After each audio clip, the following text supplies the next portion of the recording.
Hi, this is Chris at Fox 5 in Washington, D.C. Colin, thanks for spending some time with us today. Thanks for having me, Chris. How are you?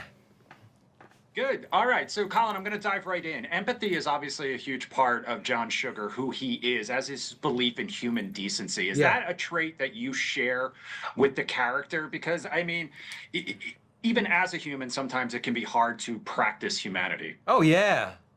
Oh, absolutely.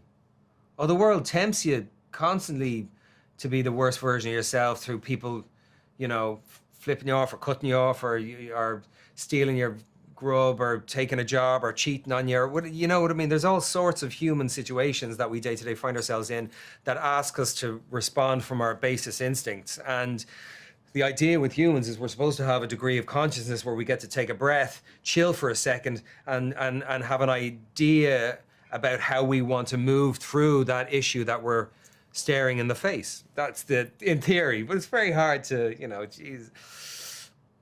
John Sugar is a really deeply empathetic, fundamentally kind being from another planet, but, sentient being who has his challenges. And in this season, particularly, I think more than the first, he has certain emotions and feelings call up that compel him to act in certain ways that he ends up questioning also.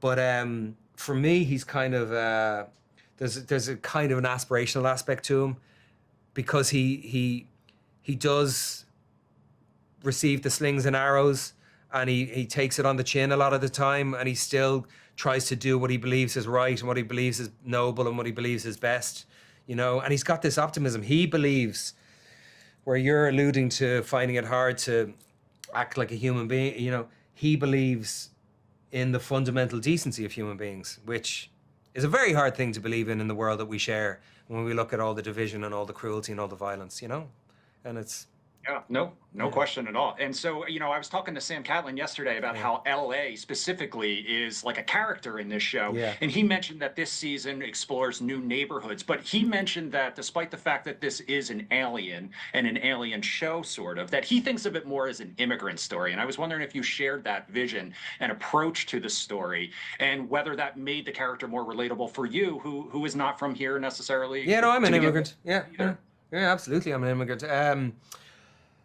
Like many of my people who came before me, particularly in the mid 19th century. I know Sugar's an immigrant. I know in the second season that we explore, not in a generalized or truly political way, the show isn't that way designed, but we explore through the very personal experiences of Danny and G, played by Jin Ha and Raymond Lee. We explore the immigrant story of these two brothers who moved from Korea to Los Angeles to live a better life, to find a better life and existence for themselves. So I really respected that part of the second season and was really engaged with it personally. And Raymond and Jin did such an amazing job with the performances. But I see it even more simple than being an immigrant story. I just see it fundamentally as being a story about human beings and what we feel and how we move through the world and how we struggle and how we deal with struggle and all that stuff, told through obviously the metaphor of this quote unquote other. Yeah, and the character obviously loves movies. That was a huge part of season one as well. There's sort of his intro to humanity and humans. Do you Yeah. share that obsession as well? Yeah. And I have know in season one you didn't know what kind of scenes were going to be cut in. Did you have any input this time I around? did. I did. There was a couple of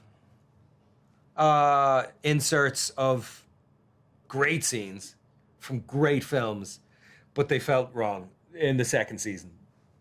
Just two.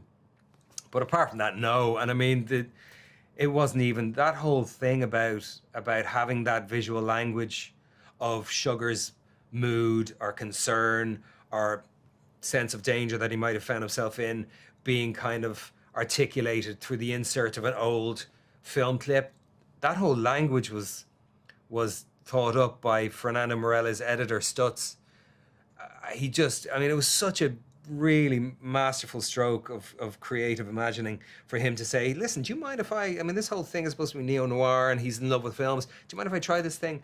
And it continued. It's now part of the language of the show. And if we have a third season and a fourth season, but it's always really interesting to see how explicit the clip is. Like if it really is, you know, you could see Sugar walking through a door and then a black and white clip of a man walking through the door, and it's either two on the nose or it's really poetic as a result of being a direct reflection. And it's interesting to watch what Stutz brings to the table there. Colin, thank you so much. Congratulations on season 2. Thanks, man. All the best to you.